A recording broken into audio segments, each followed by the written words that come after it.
Hello, everyone. My name is Danielle Mitchell. I'm the CEO and founder of Black Women in Clinical Research.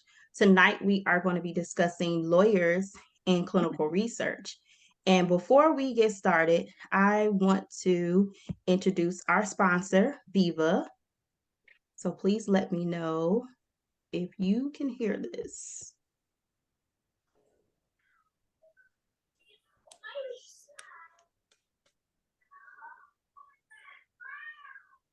Can you guys hear it? No. No? Okay.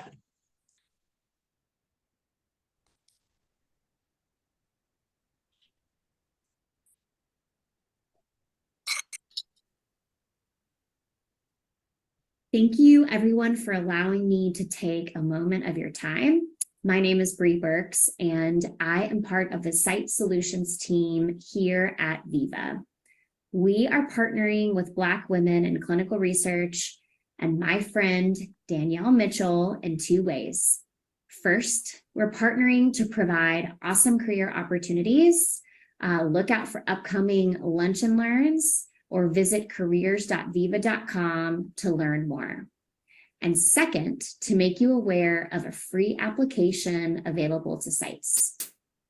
SiteVault helps CRCs and CRAs work better together by helping sites go paperless and provide a great remote monitoring experience.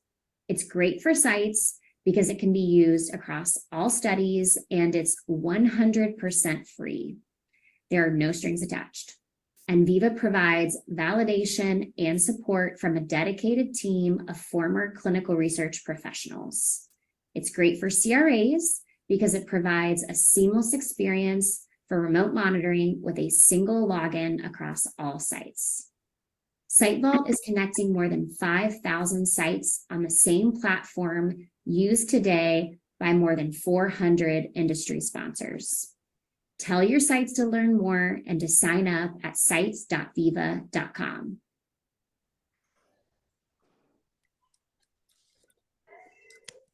Okay. Thank you. Yes, Viva is one of our sponsors. Viva, I used it. I love Viva. Hope you guys will check out their website as well. They have a lot of opportunities to learn more about Viva if you go to the website, and I'll put that in the chat as well. So let's dive in and get started. I want to first introduce my co-hosts, Courtney Troxler-Barnes and Andrika Thomas. I don't know why I can't see everybody. Okay. I'm like, everyone's not in the front, so I have to move around. So, and also I want to introduce our speakers, and Crystal, please, if I mispronounce it, let me know. Crystal Foushee. That's perfectly fine. It depends on what side of the family you ask, and we can go with that, girl. I'm good with it. No, I want to know the right way to say it. The right way. No, my dad's family pronounces it Foushee. My mom's side of the family, which married in, they're like Foushee. So I answer to either one. Okay. Wait, why can I hear you? Oh, you can't hear me? Lord, I didn't mean to. You can't hear me? I can hear you, Danielle. Okay. And we can hear Crystal, but she can't hear you for some reason. Okay. Crystal, you good? Yeah, I'm sorry. Siri chimed in there. Oh, no worries. She thought I was asking her to do something. I was like, no, I don't need you right now, assistant. I don't need you. And we also have Qisoundra Flowers as well as one of our speakers. And so before we get in with introductions, I'm going to have my co-hosts Courtney and Andrika introduce themselves. So hello there, I am Andrika Thomas. I am currently a project manager at a academic medical center, also a cancer center in pediatric oncology. I have been in project management for over 5 years now. And yeah, that's a little bit about me. Thank you, Andrika. Courtney. Hello, everyone. I am Courtney Troxler-Barnes. I am a CRA apprentice with PPD. I started back in August, so I will soon be making my transition to the next step in the program. And I have been a part of Black Women in Clinical Research since March of last year. And I'm happy to be here with everyone once again. Thank you, Courtney. And Crystal, would you like to introduce yourself, please? Sure. Hi, everyone. As Danielle mentioned, my name is Crystal Foushee. This is my going on, I think, 12th year in clinical research. A little bit about me. I'm a UNC graduate, so if we have any fellow Tar Heels on the line, hello. Appalachian School of Law, and I kind of, a little bit of background, I went from CRO to sponsor side to now having my own consulting firm. So I can get in a little bit of that history if you'd like. Everybody has questions about transitioning or anything like that a little bit later. Okay. Thank you for sharing. Qisoundra. Hi, everyone. Thanks for having me, Danielle and other hosts. You all can call me Key as well if you would like. I have been in clinical research for the last 7 years.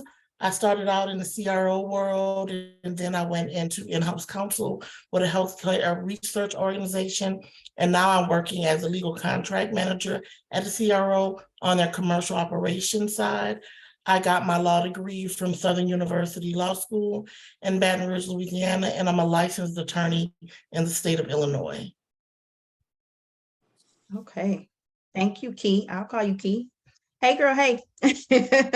So yeah, let's get started with the question. So what opportunities are available for lawyers in clinical research? I know a lot of times, especially with the industry, people are not always aware of opportunities that might be available for someone who has a different background than the normal science background. So I really wanted us to explore the different career options for lawyers. And so if you guys can tell me what opportunities are available in this industry, if you are a lawyer. Key, do you want to go first? Look, Krista, I was waiting on you. I'm like, I think it's kind of vast, right? Because yeah. In law school, they do not teach you anything about this, right? You know nothing about clinical research. In law school, they teach you to be a public defender, a DA, or a judge. That's about the only, or private practice. That's about the only 4 careers you think you're gonna have in law school. And then you get out and you're like, holy Jesus, there's all this other stuff out here. In the clinical research field, it varies. We have contract managers who like negotiate site contracts. We have some, and it depends on how big the place is, how small the place is. You have some people that do everything. You have some people that only do a little bit. So you may have somebody that negotiates a site contract, somebody that negotiates master contracts, somebody that just does CDAs. So there's different types of contracts that you can do. Some people are site facing, some people are sponsor facing, some people are vendor facing. If you don't like that type of work, you can get into kind of like what Key is doing with commercial. You can get into litigation. That's not my thing. You know, if y'all want to go to court and fight over contracts, that's great. That's not me. But there's a whole section of like, once you go legal in-house, right, then they have compliance issues and they have HR issues and they have anything that you could possibly think of on that realm. But I think it's vast once you get in there. Then you can contract out like myself, and you can start, consulting. You can, do it for so long and then, provide your services elsewhere. I think it's just really vast. And I don't think that many attorneys or even people that went to law school, I would say even maybe people in undergrad, don't know about clinical research. And so I do a lot of talks and speaks with, especially high school. I try to get them early, like, hey, you guys ever heard of clinical research? Because I didn't know about these opportunities when I was that age. And I don't think a lot of them still know about it. And so, anytime that we can actually, inform them, that's it. But that's getting off topic. So I would just say it's vast. We have contracts managers, and they can either be site facing, vendor facing, sponsor facing. You have a group of in-house legal that's probably a step above your contracts managers, and they will handle your licensing, your any HR disagreements, if they got to go to court, got to sue over contract, they go to court. And then I think, I don't know about another stuff. And then you have like, if a lot of sites have now started turning to attorneys to do contract works. I don't think that was a thing in the past. I think a lot of CRAs did the contracts, right? There wasn't, I think, value seen in having attorneys, and probably until I would say 10 years ago. That was kind of picked up by somebody else. Key, what about you? No, I agree with everything that you said. It is vast. I didn't hear, when I got out of law school, like Crystal said, I thought I was gonna be a public defender. That's the way that I was gonna go. And then my husband actually started going to school for clinical research to get his master's in clinical research. And it made me kind of get interested. So I started looking at different organizations. And being in North Carolina, there's a vast amount of CROs here in North Carolina. So I just started applying and then networking, which I think is key, but it was, vast. I would also say one thing that I would mention is data privacy. That's really big. So if you're interested in data privacy, you can go that route. Like she said, you can do site facing, you can also do sponsor facing, but even where I'm at right now with commercial operations, you actually are negotiating with that sponsor to get them as a client. So there's all kinds of steps that you have to take with clinical research. And also you can work for a CRO, but you can work for a pharmaceutical company or a biotech company. You can also work for the research institutions that are also like conducting the clinical trials. So it's really vast. So with these roles, do you know, as far as the title of the roles, that like if someone was interested, what title would they look up for these positions? I know you mentioned the contracts manager, but are there any other titles? Well, it's interesting because I think every organization has different titles. So you may have contract associate, contract specialist, contract admin, and then you have, like you said, contract manager, senior contract manager, global contract. I mean, they vary from, you can go to one CRO and it's the exact same role that you may have been doing at another CRO, but the title is different. But I would say that if you're interested in contracts and drafting and negotiations, you're going to be looking for like contract specialist, associate, admin, or manager. Those would be the titles. And if you're looking at actually practicing, then you're going to probably be looking at like in-house counsel titles like attorney for contracts or something of that nature. Okay. Crystal, did you want to add anything or? No, I think that hit the nail on the head. Most of the time when I'm assisting somebody or helping them find a position, I'm looking on LinkedIn under contracts manager, contract specialist, contract analyst. It just varies from different organizations when you're looking for a job. And she's right, it all means the same thing, but this company calls it this and this company calls it that.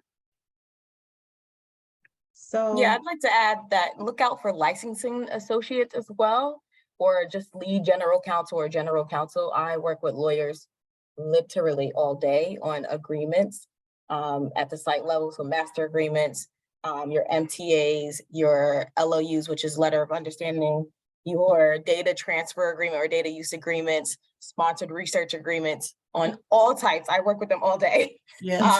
So definitely look out for those titles. The site side really needs it because turnover has been crazy. So just look out for those roles.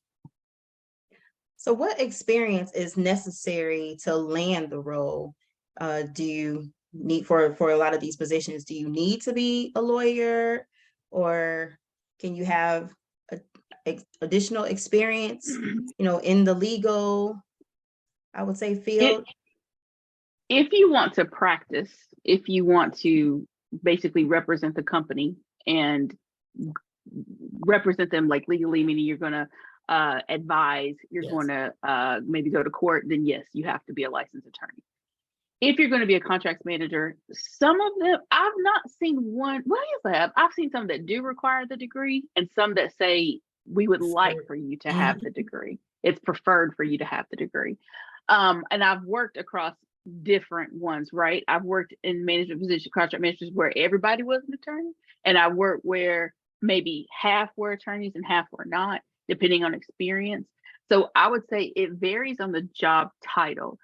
Does it help? Absolutely. But there is a gap, like any education, from you're learning what the law is in the theory and then applying it and how it works in clinical research. So there is a gap. There is a process that you will have to learn in order to get to that.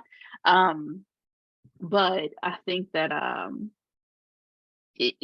depending on if you want to practice, if you want to represent the company, yes, you absolutely have to be an attorney. If not, there are contract specialists, contract analysts. I don't really, I've not been in-house for a long time, but when I was, it was like the analyst would be site facing and they would escalate to a manager, contracts manager, and then the contracts manager would do the negotiations. If it was something past the manager, they might go to legal. And so there's varying degrees. So I would say yes and no. Yeah, and to add to what Crystal said, so when I started clinical research, I had no experience in clinical research. I came from business immigration. So what I always tell people is look at the broad job description and see where your skills are transferable. I think a lot of times we get caught up in the titles of the position and say, oh, well, I've never worked in clinical research. But if you've managed cases, if you've had to review different things, if you had to had competing deadlines and priorities that you had to manage, well, that's what you look at in the job description. And I think it's about selling yourself in the interview, right? Because once they've seen your resume, they already like what they see. Now it's just trying to share with them what's transferable. So again, I don't think you need to be licensed, but I have seen in the last few years where it's like we prefer JDs. And honestly, when you start off as a contract specialist, it's very, I would say, somewhat entry level, right? Because a lot of times you're not really advising or negotiating. You're kind of already using templates and parameters that are in place. So it's really just coming in and learning the company's process and the way they do things. But I would always say, find where the work you're currently doing is transferable to what you want to do and explain that and sell yourself. Okay, thank you, ladies. Absolutely. I just wanted to say that, well, this is just from my experience. There's also paralegals who are working, coordinating the agreements on my end, on the site side. So look out for that as well. So as far as salary range, what is the salary range for once you are in this space? Like what are some of the salary ranges? If you like, I know we talked about the contract specialist. So from the contract specialist to, I'm pretty sure it's probably a big range since that's the entry level. But just to give people an idea, you know, once they get into this space, you guys are both laughing. I'm laughing because, like you said, it's a big range. Like I could go to a CRO and get offered one price, but if I may do the same role at a biotech company and get paid way more. So I think it's a range. I'll be transparent. When I started as a contract specialist, I started at 70,000, but there were people that were there that started at like 55,000. So I think it just varies. I will say in a role I'm in now, which is a legal contract manager, the range can be from the low six figures to the mid six figures. But then, like I said, but if I probably were to go to a pharmaceutical company with the same role, it could be high six figures. So it varies. So I would say entry level could maybe start at, and Crystal may know better because she consults, but maybe like 55 at a contract specialist level. That may be like the starting point. But if you have a JD or have experience, it could be more. It depends if there's a big need. Like I know Andrika was saying that there's turnover. Sometimes when there's a lot of turnover, then they're giving bonuses or they're giving incentives to kind of get you in the door. So it varies, but that's just been my experience. See, I feel like my numbers are behind because I started out 11 years ago, right? When I started out as a site contract specialist, I was making 75. I'm completely transparent, y'all. I don't have none of that because I own the company now, so I can say what I want to say. I started out at 75, right? I moved up into management. They got low six figures. They were like 110. And I was seeing that this wasn't, you know, when I was moving up, it was like 10,000, 20,000. I think I topped out at about 130. But then after that, I was like, okay, well, what do I want to do now? Because I had been restructured. That's going to be the technical term. I had two companies that restructured, and I was like, you know what? I really don't want this to keep happening because it really was playing with my like emotions, my mental stability. I was like, not that I can guard against it, but what can I be more proactive with? I was like, what if I just offer my services? So I just started doing that. So as a management firm, You know, I do anywhere from, depending on how hard I work and my team, depending on how hard we work, you know, we're now generating, you know, 250 and plus. And so that's really good. Because I didn't realize when I think it was Andrika that just said it. I didn't realize there was such a need on the site side for someone to review contracts and review like whenever they're maybe gonna partner with an SMO or something like that. I didn't realize there was such a need for that. I just thought they all, you know, these big universities and things like this had their all in-house counsel. So we've been kind of tapping into that market because it's out there. So I say that to say, I hope that they're paying more than 75 now, because that's what I made 10 years ago when I first started. So I hope that the entry level positions have somewhat come up since then. But when I first started out here, it was 75. Chris, so I want to say that maybe you were, and I mean, and maybe Andrika can speak, but I feel like you were an exception, or at least some of us were lowball. I will tell you this. I will agree with that, and I'll tell you why. Because I kind of fell into the industry. I don't know. I think a lot of people have this story. Like, I got out of law school. I was tired of studying. I was like, what am I going to do with my life? You know, I didn't know where I was going to go. And I literally went to church, y'all. I went to church. I went to go see a friend of mine, have her initial sermon. She introduced me to my future boss. We went to lunch. We had a conversation. She interviewed me. And it was another Black woman. And then I came in. And so there was no kind of like, did I have to negotiate a salary? Did I have to like do this? She was like, nope, this is what we pay. This is it. Everybody makes the same thing. I really love that. So when I was in management, I took that on as my management style. So when people start with me, hey, this is what we make. We ain't doing all this. You started this, you started that. This is everybody get the same pay raise every year. I can't stand those stupid what do they call those evaluations, and you got a 3 and you got a 2 because you got this, you only get this. Those were the biggest things that turn offs to me in the industry. I couldn't stand that because I remember having fantastic employees that I was like, they're all great. What do you mean I can only pick one? Because of that bell curve, right? You can only pick one. And so those were the things that deterred me. But I will say I probably did have a slight advantage because of who my future boss was and the precedent that she set at that business. Okay. I also want to mention that, yes, there is such a turnover that at one point we had to contract out to a firm our agreements for review. So it is definitely needed. So if you're looking, definitely check on the site side. I need you personally. Yeah, so I've had people who, like, they were in-house, but then they went out and they started a site. And then they would come back and find me and I'd be like, really? This is how this works. And I guess and I saw, like, congratulations, Danielle. I see that now you have like Noir Collective. And I didn't realize like how much of a trend that this is becoming, because I'm so used to like only seeing we're contracting with Duke or we're contracting with Harvard, you know. So I'm so happy to see that we're going to get, hopefully, I'm hoping this is going to bring more diversity. This is going to bring different types of patients that, you know, we can actually start to see a better collective of patient pool whenever we start to test the drug. So I think it's a wonderful idea. But at the time, like I said, you're so focused when in the very beginning, you're just trying to learn what the heck is a CRO, you know, what is a sponsor, that you don't really see the bigger picture until you've done it for some years and you get out and you're kind of like, oh, okay, this is how we can kind of make that better. Okay, well, I'm gonna go ahead and hand it over to Andrika. Oh, I've been blabbing this whole time, but You're fine. So, I'm assuming, Crystal and Key, that you both work remotely. So can you tell me what like a typical day looks like for you and how you manage your time and stay organized? Go first. So I'll start. I treat it like a typical work day. I do work remotely.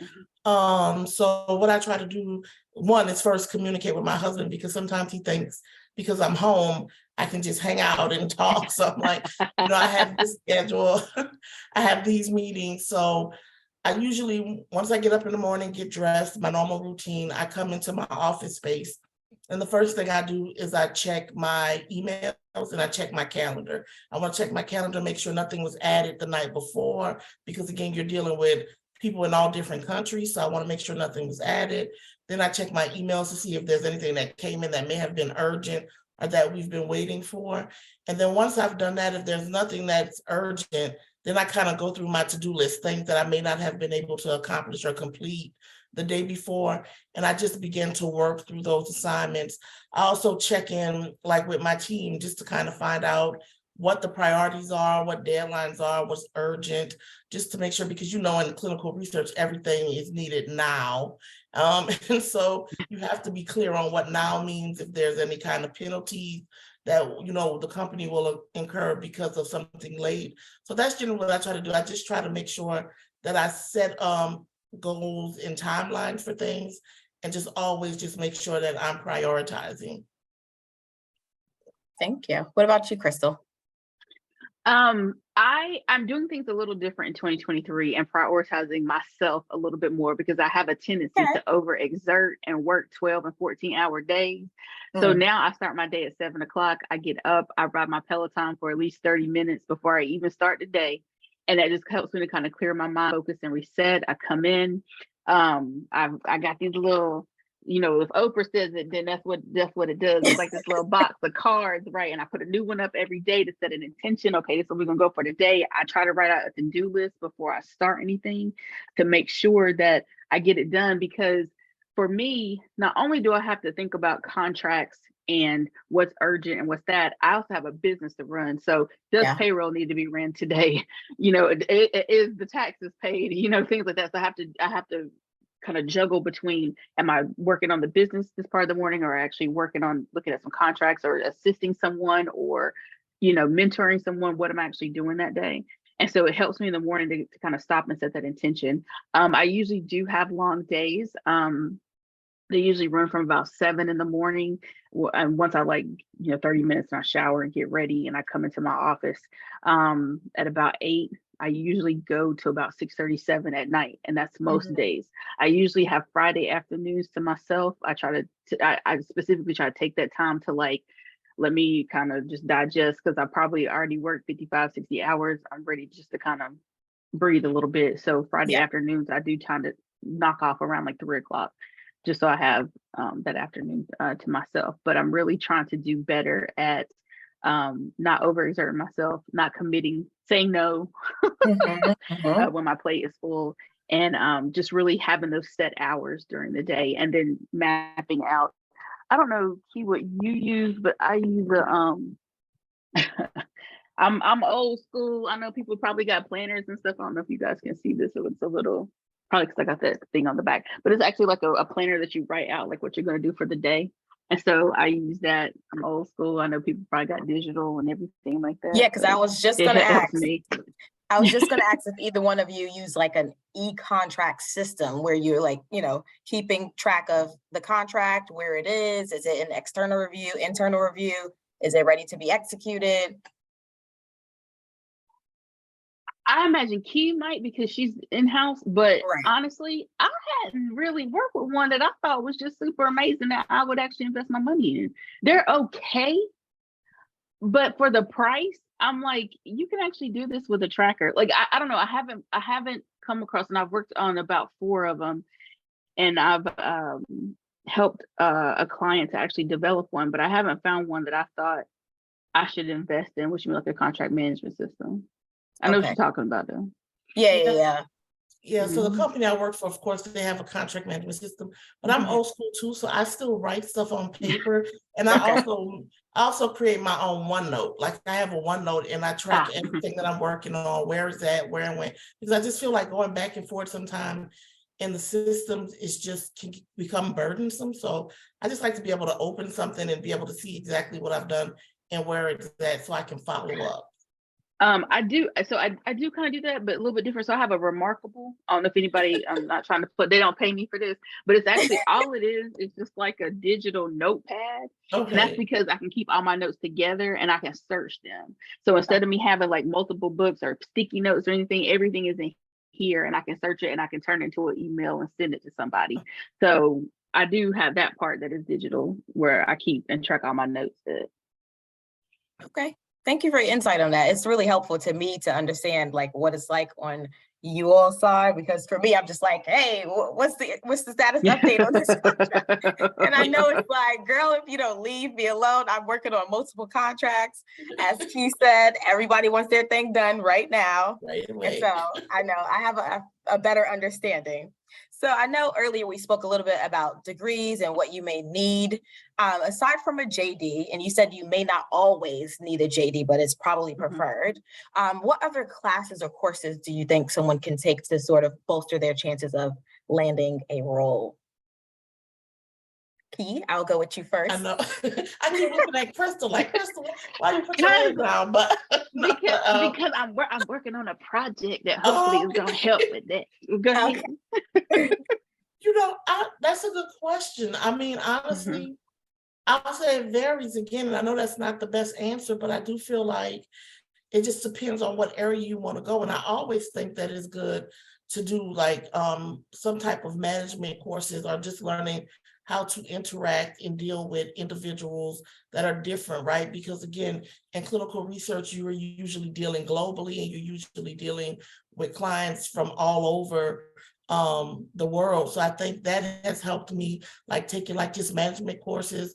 I would also say, just in this day and age, a lot when it comes to personal data and data privacy, that's a big one. I think that comes across regardless if your contract specialist or not, there's always some type of data privacy language in those agreements. So just having just the basic knowledge of what that is. But yeah, I would say that it just depends. I do a lot of my courses though, of course, also through my job, right? Because it's part of training, you got to do the SOPs and all those things.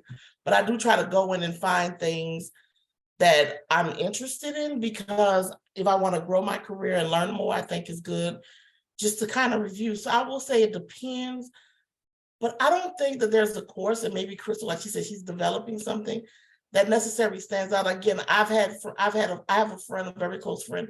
She came from working as a manager at a car dealership, and she started out as like a country approval specialist, and then moved her way up to CRA. So I just think it depends. She had a science background though. So I just think, again, I go more than courses. Experience is valuable, but I think selling yourself is going to be the biggest thing. So I think if you have to take a class learning how to sell yourself, learning how to prepare for an interview, I think is crucial in being able to land that position. Yeah, I would add to that any type of like Microsoft training that you can do in addition, Excel, PowerPoint, Word, because those are the main tools that we're using in our negotiation. So anything that you can ramp up on that, any type of negotiation training. Danielle and I and Key were actually talking about this before you all joined. The only kind of conference that I've ever been to that went through an entire, it was just a site contract from beginning to end, was Magi. And they have a I think it's a 2-part series. I think it's a part in the morning, a part in the evening, and they break down the contract from beginning to end. Then they have, you can do special classes on like indemnity, publications, your big ones that are always changed. But that's been the only conference that I've ever been to where it actually broke down the actual contract and how you negotiated it. So this is like my day job, right? That I do the consulting, but I have a heart for people, because I started out this way, that want to get into the industry but can't, and need a kind of a bridge to get there. And there's also a gap, like I said, between actual schooling and getting into the industry. And so I just have a love project that I'm working on that hopefully it'll happen, a type of certification that somebody can put on their resume that says, hey, I went through this type of training for contracts. And, that can maybe start to bridge the gap of people getting in, because there is a gap between actual school and applying it to the job. Yes, you can do resume review, you can do transferable skills, but to have something where you feel a little bit more comfortable in a brand new industry that you haven't been in before, I think that's helpful as well. Yeah, I think it would also be helpful. Oh, go ahead, Key. I'm sorry, I was going to just say, because every job that I've applied to, they always use the STAR method. I don't know if they still do that for the interview. Yes, they do. What they want. Okay. So I just found that, like I said, I didn't think about Microsoft or anything. I guess because, like I said, when I came from when I first interviewed, I had no experience in clinical research. But no one really asked me about systems and things. They wanted to know, how do you manage your time? How do you deal with other people? So those were some of the questions that I got. And I was like, okay, I need to find out how to explain this. How do you deal with competing priorities? What if a manager comes to you and says no or pushes back? So those were skills that I needed to be able to sell myself, but I do think it's good to have those other skills. But I definitely know that that's what helped me, just being able to just kind of sell myself, I guess is the best thing I keep saying. Yeah, no, that makes sense. And Danielle at BWICR has services, career services, Yep, interview she sure prep, does. and resume review. I happen to be the interview prep person. So if you do need to learn how to answer those STAR questions, I'm your girl.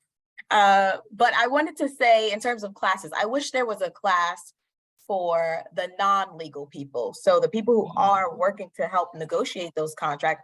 I read those contracts and I'm like, hereunto thereof. Yeah. Why We can read this them like not be that in plain English? I'm we like, read are them we? like that too, girl. We'd be like, why? Exactly. Why can't it be in plain English? So I think, I guess like my love project is going to be for anybody, right? It's targeted for people that actually are going to negotiate it, but it can be for anybody.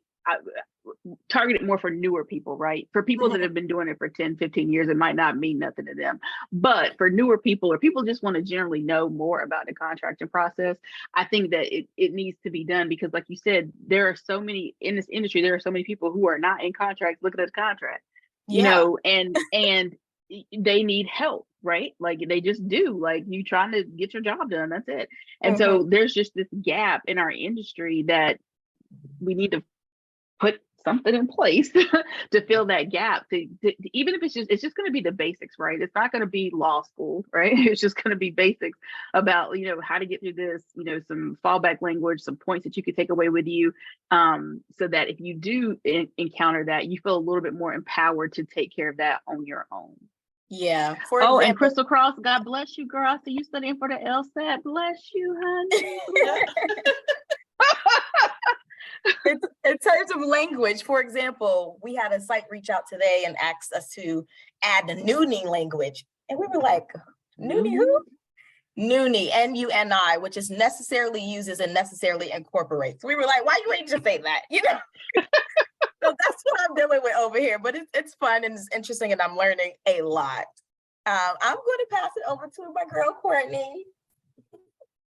Thank you, Andrika. So we had the pleasure of hearing about your love project, Crystal, but one of the questions that I love to ask when we get on these calls is, where do you see yourself moving towards next in your career? Where do you see yourselves in the next 5 to 10 years? I'm sure you guys are not old enough to be thinking of retirement, so there has to be a next step for you all.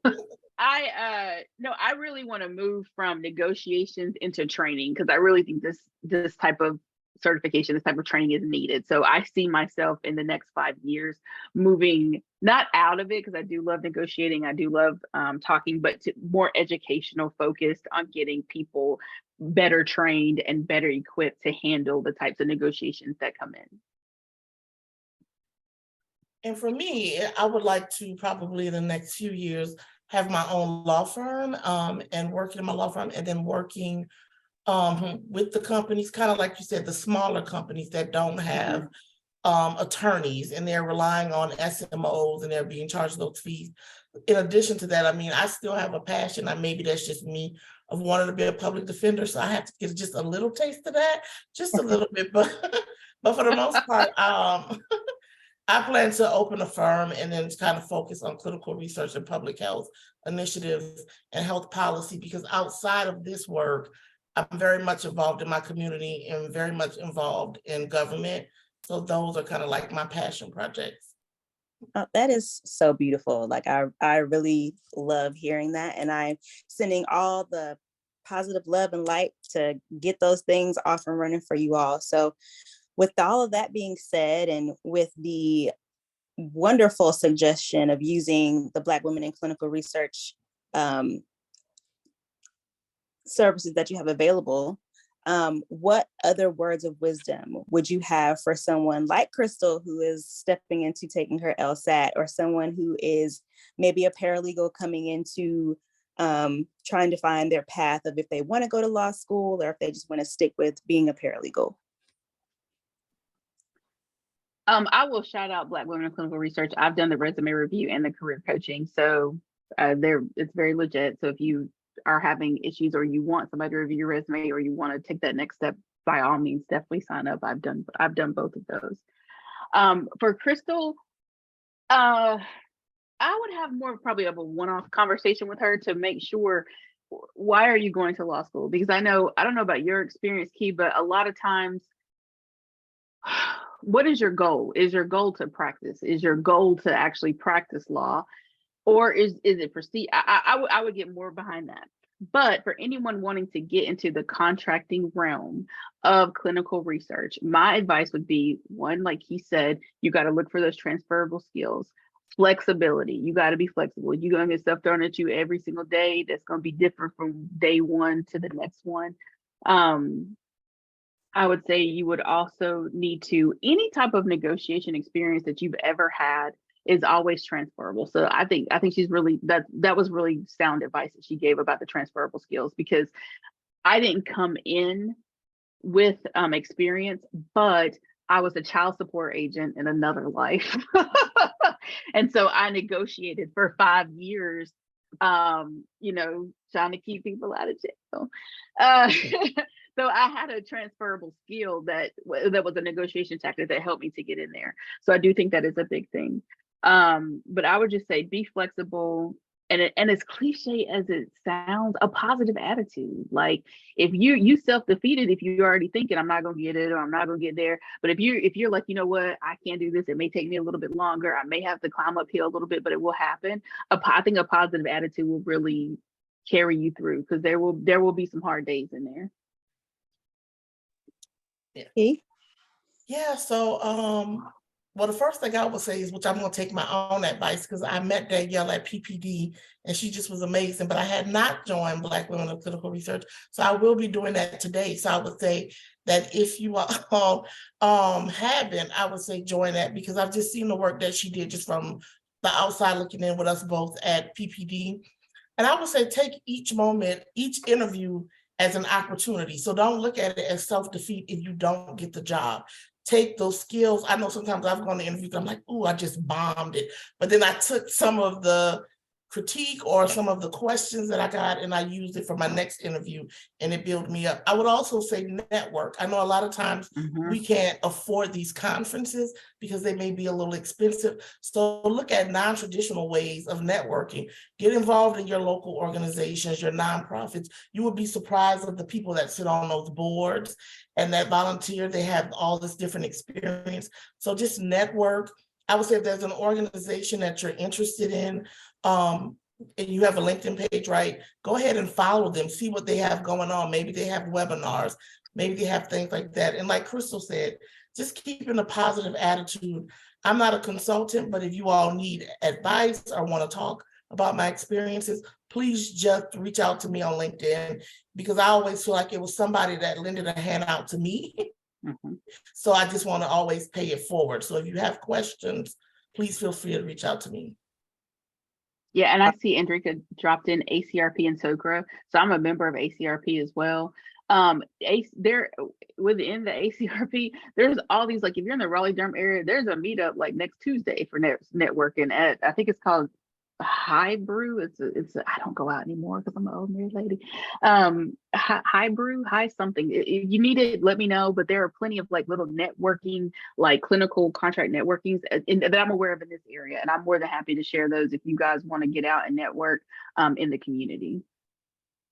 Awesome. So per the usual, every meeting we ever have, those are the two major points that I like to take away is networking, networking, networking, and definitely using your resources, keeping a positive attitude. What else do you need? What else do you need? You got BWICR. That's all you need. That's all you need. All you need is that sisterhood and that support. So thank you, ladies. We're gonna go ahead and jump into the questions in the chat. And yes, my husband put here, BWICR conference coming soon. So look out for that. That's gonna be in Durham, North Carolina, in October. So I will post more details soon about that. So if you have any questions, feel free to come off of mute. We want to hear from you, or drop your questions in the chat, but I would say we prefer if you talk. So please feel free. And yes, drop your LinkedIn URL in the chat as well, because I know a lot of times our Zoom name is not the same as our LinkedIn name. So yes, please feel free to drop your information in the chat as well. But yeah, if you have any questions, I think I saw a question earlier, but if someone had a question right now, please feel free. I have a question. Go ahead. Hey Girl. guys. Hey, it's Beatrice. I just have a quick question. So first and foremost, thank you so much for this session. I feel like it has been very insightful. Just really learning the background on it. My question is for individuals who are green to contracts. What is something that we should focus on when we see some of these contracts? Because I mean, the wording is so foreign. So just to be able to understand them better, or know what are the important takeaways, just like in protocols, we know, okay, let me try to focus on some schedule of activities or something, like what is like the meat and importance. I would say your biggest ones that you're going to be looking for are indemnity and publication, right? That's probably going to be the biggest ones you're looking at. And intellectual property. I would add and IP. And IP. Those are your three big ones that you're going to look for in any contract with edits and changes to it. Now, are you site side or are you sponsor side? I am site side. Okay, so most sites are going to want to be able, any IP that they had before, they're going to want to be able to say, hey, you can't touch this as our IP. That's great. Most sponsors will agree to that. With your publication, most sites want to be able to publish, so you want to make sure there aren't too many restrictive terms in your publishing. And with your indemnity, most sites like broad indemnity. Most sponsors do too. It's not too many sponsors that push back. They just want to make sure that they're indemnifying for an injury that is actually related to the study drug. I actually had a site, I was on a negotiation call, and they were like, well, what if the patient's husband, this was a drug that was administered by an IV. What if the patient's husband is in the room and watching his wife get the IV and he passes out and bumps his head? I was like, well, the sponsor's not responsible. They wanted everything covered, right? I was like, you're really, you're beyond the scope of what indemnification is. But, slight something being kind of crazy. That's the craziest thing I ever heard of. And I was like, I don't know if any sponsors can do that. But, outside of something like that, most sponsors are generally pretty reasonable, I think, when it comes to indemnification. No, those are the ones that we usually look at, because we want to make sure, especially from a CRO side, that the sponsor is going to take care of any lawsuits that may result as a result of something that happened because of the sponsor, that we're not held liable. So indemnification is a big one. It's probably the biggest one. And then probably intellectual property, I would say, is usually what we're looking at. Awesome. Thank you, ladies, so much. You're welcome. Dr. Lovey?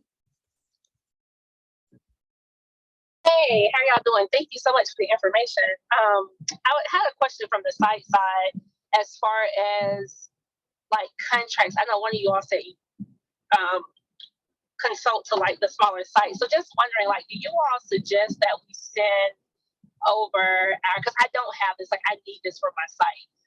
So I guess the first question, you are practice in Georgia, if that really matters as far as territories with the contracts, because obviously I'm doing business with CROs and sponsors in other states. And I just don't know how to write in like Georgia laws. Like, what should I be looking at as far as, okay, maybe I need to make sure I put this into the contract. I never have, but you know, every time I get on these like legal conversation calls, I like freak out. Like, oh my God, maybe I did something wrong on the contract. So I don't know. Do you all contract services to like me to send you those contracts over from the CRO and the sponsors? And then the second question is, do you all, you know, write, like, for example, right now I need like a one-page agreement between me and the consultant, but it's in reference to research. Like, they're not research, you know, they're research naive. And I really don't know how to write the contract, but I need it. So just, I don't know, how can you all help smaller sites? I'll say that. I know you all work with like bigger companies.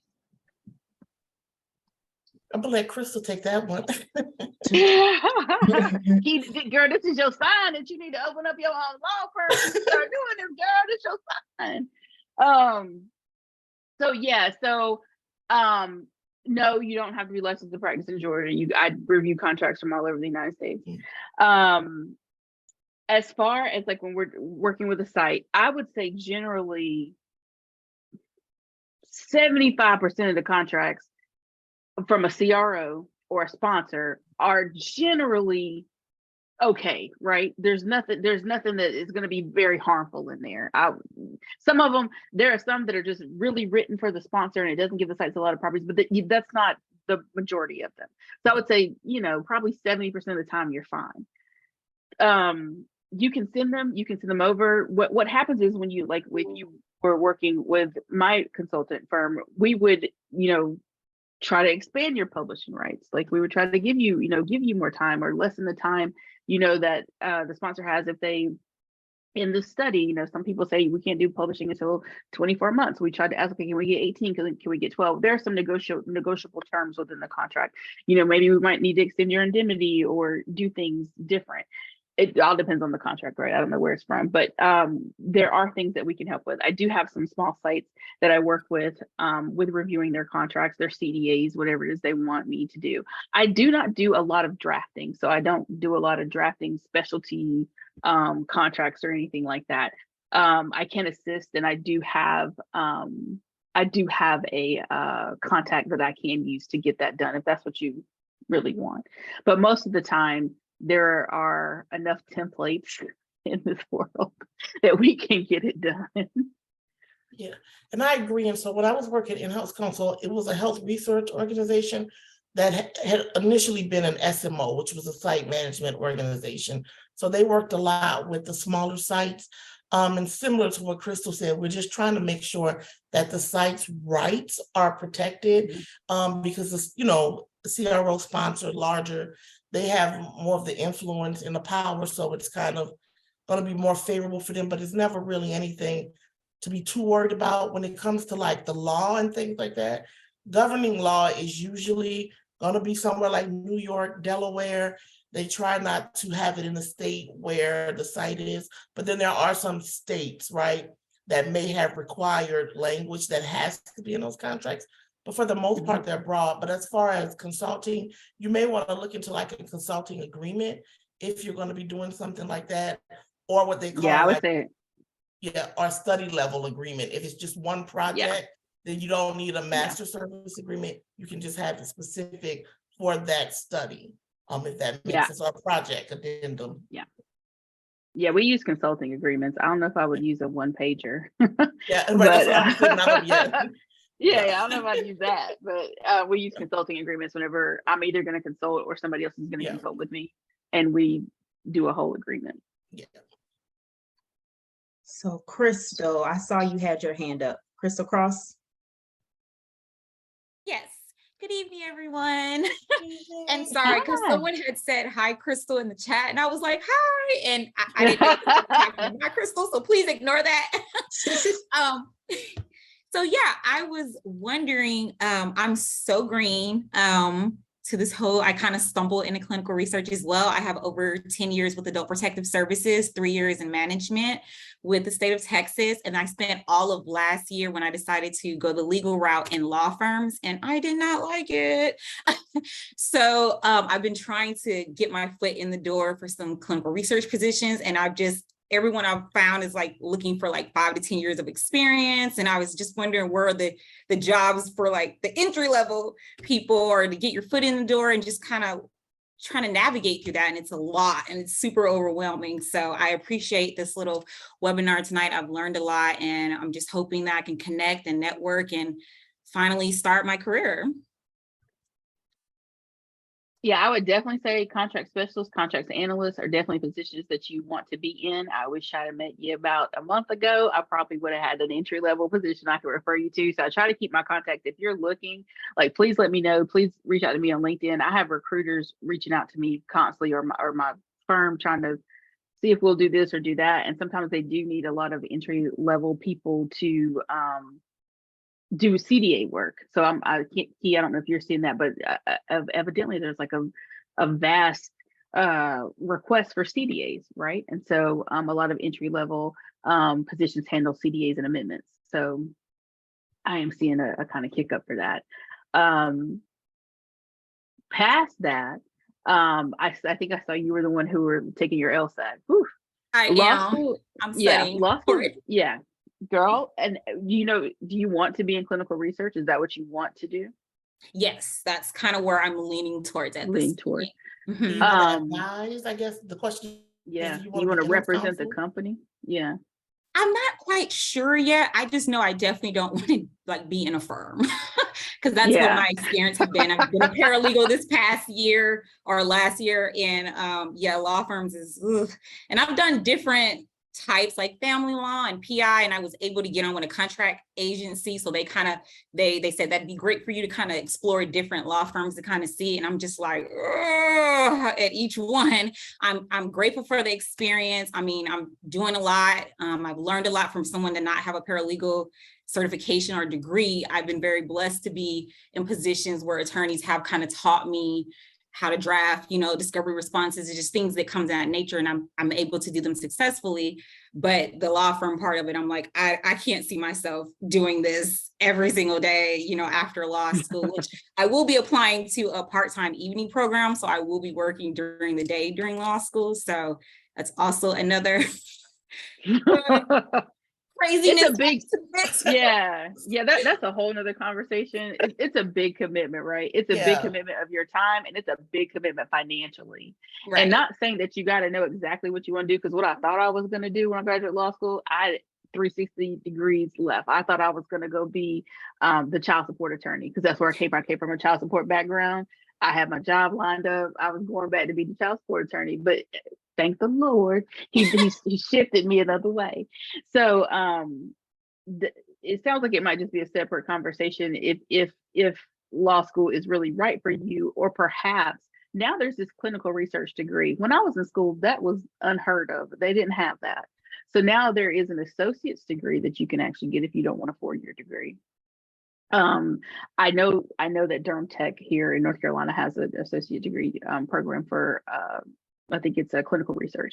So that might be just a separate conversation of kind of where you want to go in the industry, because you might not necessarily need law school to get to where you want to be if you don't want to practice, if you don't want to represent the company, which it sounds like if you were bored at the law firm, you might not like that word. Well, yeah, that's what I was going to say to her too, because there's two different paths, right? If you can be legal and move the way of like management, associate director, and move that way. Yep. And then there's the legal side where you can move up like associate director in legal, but you're actually advising, you're dealing with the stakeholders in the company. So if you know that you want to advise, and you may not go to court, but you may want to advise or move up as chief legal counsel within that organization, you'll need to be licensed. But if you don't, then you don't really need to be licensed. So separate conversation, what she said. Thank you so much. I really appreciate that on my crazy journey. So thank you guys.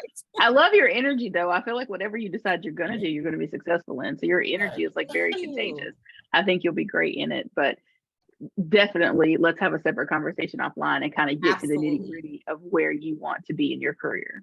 Absolutely. I would love that. Honestly, like complete transparency, had I known about a CRA position before I went to law school, I might not have never made it.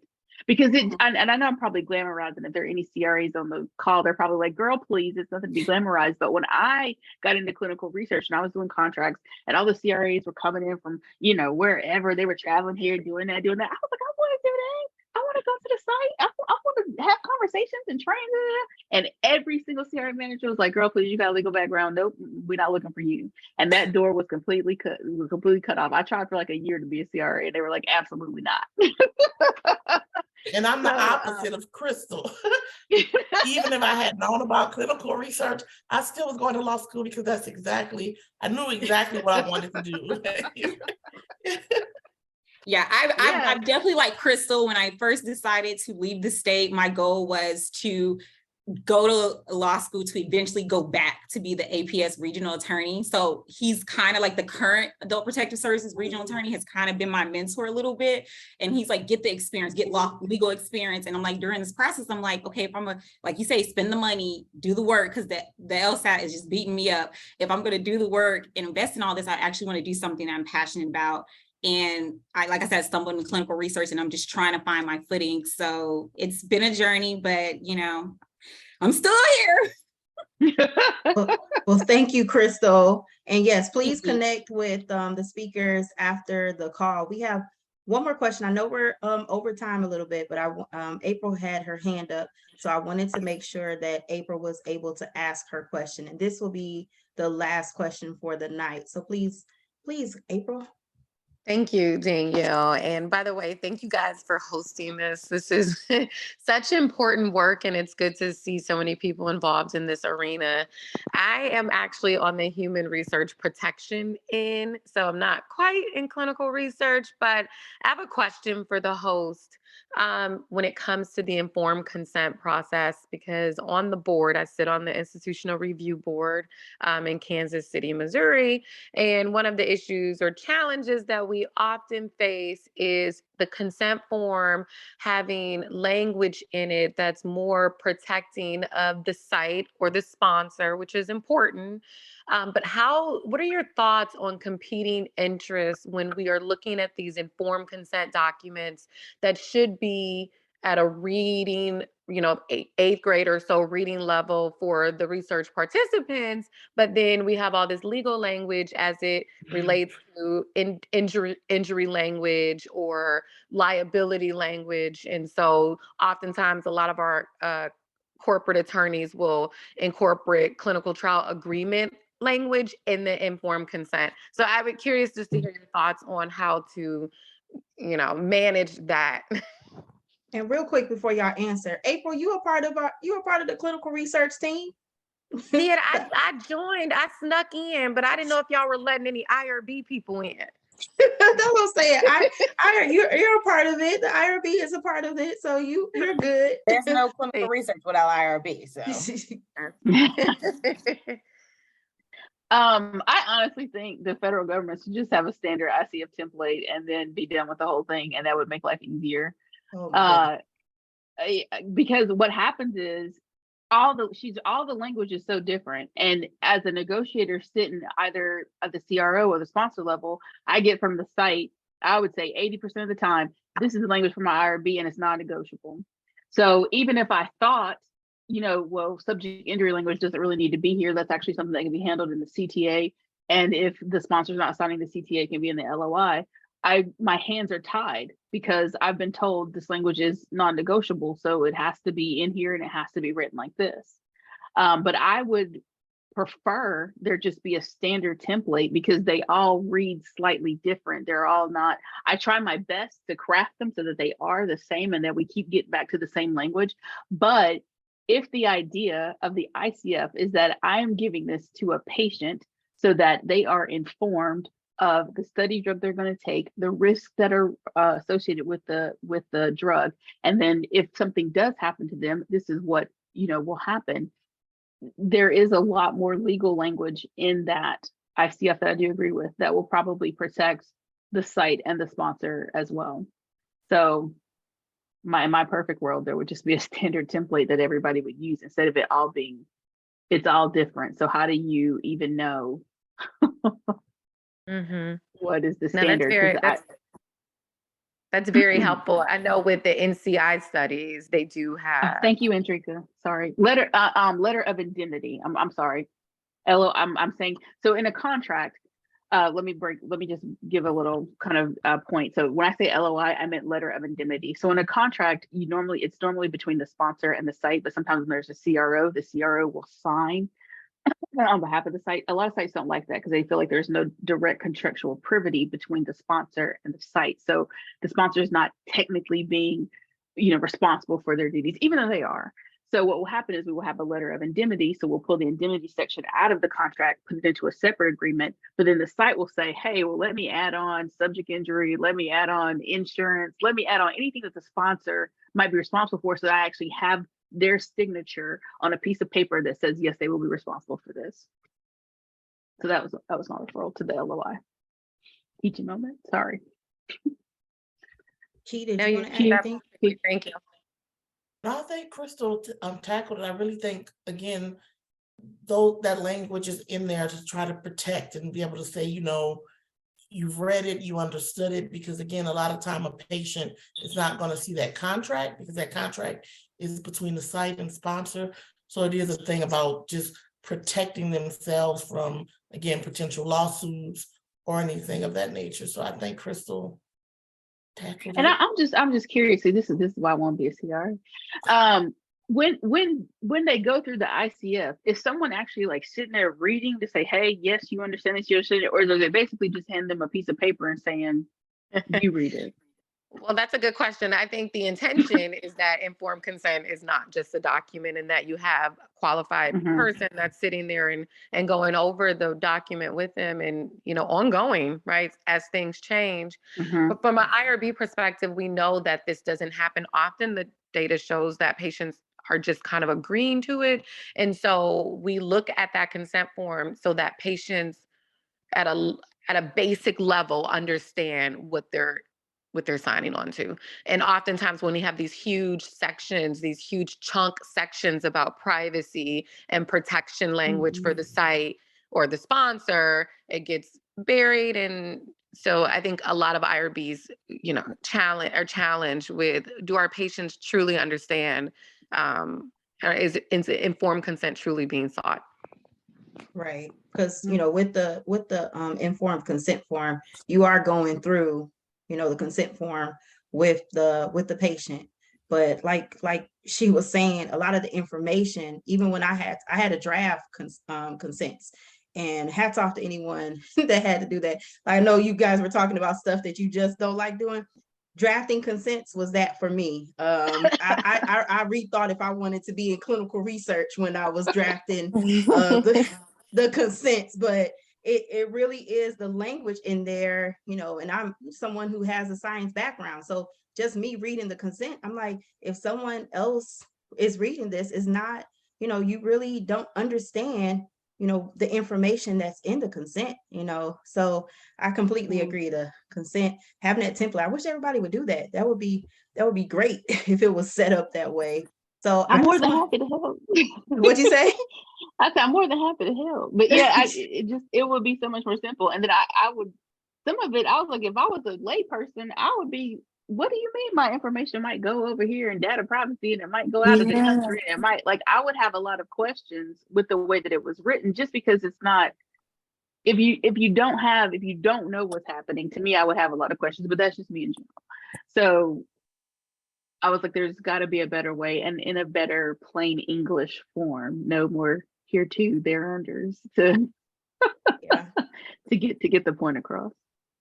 Yes, well, thank you, ladies, so much. We have put our LinkedIn information in the comments, so if you want to reach out to our speakers, please feel free to reach out to our speakers. I always feel like with the meetings that we have, I learned so much with having the meeting. So I hope you guys took notes.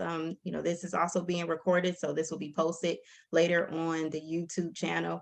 But I just want to say thank you, everyone, for joining. My co-host, do we have any last words that we want to say, or? No? Okay. I'm looking at them like, but But yes, thank you everyone so much for joining. You have a great night. And I'll leave this up for a minute so that you can scroll through and connect with people on LinkedIn. So have a great night. Thank Have you, a good Crystal. night. Thank you, Key.